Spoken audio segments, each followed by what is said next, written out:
നമസ്കാരം, ഇൻസൈഡിലേക്ക് സ്വാഗതം. വളരെ സുപ്രധാനമായ ഒരു വിവരം തന്നെയാണ് ഈ നിമിഷം ഇസ്രയേലിൽ നിന്നും ലഭിക്കുന്നത്. അതായത് ബന്ദികളാക്കിയവരെ മോചിപ്പിക്കാനുള്ള ശ്രമങ്ങളുമായി ഇസ്രയേൽ മുന്നോട്ട് പോകുമ്പോൾ പലസ്തീൻ ഇസ്ലാമിക് ജിഹാദ് ആ ഭീകര സംഘടന ബന്ദികളാക്കിയ ഒരു ബന്ദിയുടെ മൂന്നാമത്തെ വീഡിയോ ദൃശ്യം ഈ ഘട്ടത്തിൽ പുറത്തു വന്നിരിക്കുന്നു.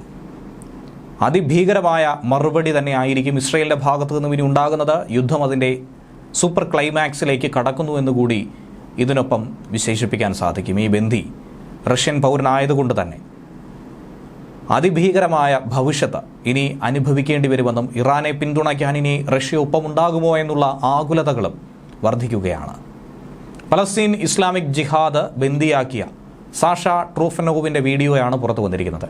ഈ വീഡിയോ എപ്പോൾ ഷൂട്ട് ചെയ്തു എന്ന കാര്യത്തിൽ വ്യക്തമായ ഒരു സൂചനയില്ല. കാരണം ട്രൂഫനോവ് ഈ ക്ലിപ്പിൽ പറയുന്നത് തനിക്ക് 28 വയസ്സുണ്ടെന്നാണ്. പക്ഷേ അദ്ദേഹത്തിൻ്റെ 2ാം ജന്മദിനം പൂർത്തീകരിച്ചിപ്പോൾ 29 വയസ്സ് തികഞ്ഞ് 2 ദിവസത്തിന് ശേഷമാണ് ഈ വീഡിയോ പുറത്തു വന്നിരിക്കുന്നത്. അതുകൊണ്ട് ഒരുപക്ഷെ നേരത്തെ എപ്പോഴെങ്കിലും ഷൂട്ട് ചെയ്ത വീഡിയോ ദൃശ്യമായിരിക്കാമെന്നുള്ള സംശയം പോലും ബലപ്പെടുന്നു. അദ്ദേഹം പറയുന്നത് ഇങ്ങനെയാണ്: താനും മറ്റു ബന്ദികളും ഭക്ഷണവും അടിസ്ഥാന ശുചിത്വ ഉൽപ്പന്നങ്ങളും ഒക്കെ തന്നെ ഇല്ലാതെ ബുദ്ധിമുട്ടിക്കൊണ്ടിരിക്കുന്നു.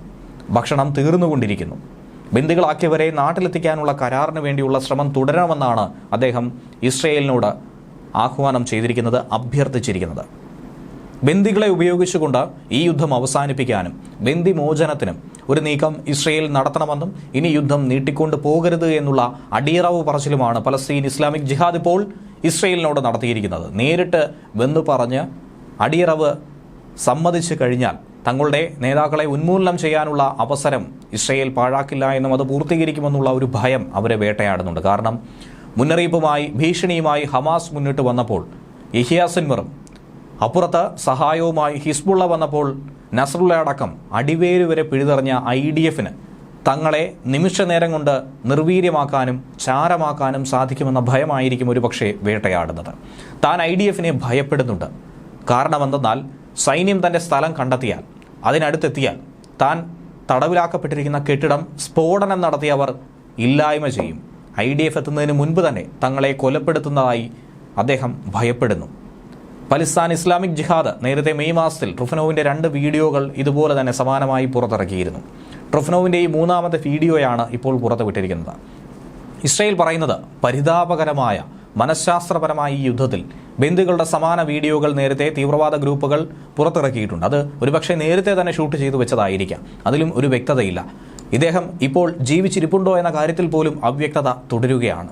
മിക്ക ഇസ്രയേലി മാധ്യമങ്ങളും ഈ വീഡിയോ ക്ലിപ്പുകളൊന്നും തന്നെ വലിയ വേണ്ട വിധത്തിലുള്ള പ്രചാരണം നൽകുന്നില്ല. അതിനുള്ള കാരണവും ഇതിനു മുൻപ് അവരെ പറ്റിച്ചിരുന്നു എന്നുള്ള യാഥാർത്ഥ്യം മനസ്സിലാക്കി തന്നെയാണ്. ഒക്ടോബർ 7-ന് ഗാസ അതിർത്തി പട്ടണത്തിൽ നടന്ന ഹമാസിൻ്റെ കൂട്ടക്കൊലയിലാണ് ഇദ്ദേഹത്തിൻ്റെ മാതാപിതാക്കളായിട്ടുള്ള എലേന, വിറ്റാലി, മുത്തശ്ശിയായ ഐറീന ടാറ്റി, ഇദ്ദേഹത്തിൻ്റെ പങ്കാളിയായ സിപ്പിർ കോഹൻ എന്നിവർക്കൊപ്പം ഒക്ടോബർ 7-ാം തീയതി ട്രൂഫനോവിനെയും തട്ടിക്കൊണ്ടുപോയത്.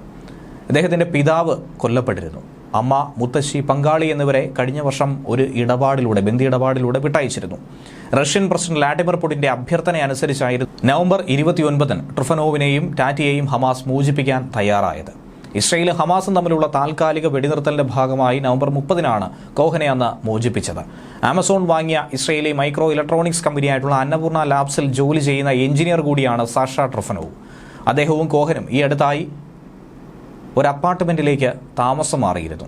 അതുകൊണ്ട് തന്നെ 100 കണക്കിന് ആളുകളുടെ കൂട്ടക്കൊലയിൽ ഗാസ അതിർത്തിയിൽ ഹമാസ് ഭീകരർ അഴിഞ്ഞാടിയപ്പോൾ അവിടെ വച്ച് അദ്ദേഹത്തിൻ്റെ കുടുംബത്തെ സന്ദർശിച്ച സുഹൃത്തുക്കളെയൊക്കെ തന്നെ പിടിച്ചുകൊണ്ടുപോവുകയായിരുന്നു.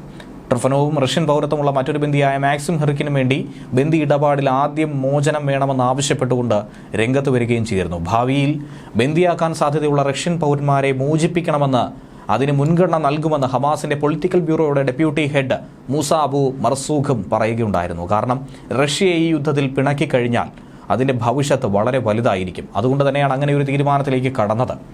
മറ്റൊരു റഷ്യൻ ബന്ദിയായിട്ടുള്ള അലക്സാണ്ടർ ലോബനോവ് തടവിലിരിക്കെ തന്നെ കൊല്ലപ്പെട്ടു എന്നുള്ളതും അവരെ സംബന്ധിച്ച് ഏറ്റവും അധികം ചൊടിപ്പിക്കുന്ന വിഷയമാണ്. Hersh Goldberg, Polin Eden Yerushalmi, Almog Sarusi, Carmel Gat, Ori Danino എന്നിവരുടെ മൃതദേഹങ്ങൾക്കൊപ്പമായിരുന്നു IDF അദ്ദേഹത്തിൻ്റെ മൃതദേഹം കൂടി കണ്ടെത്തിയത്.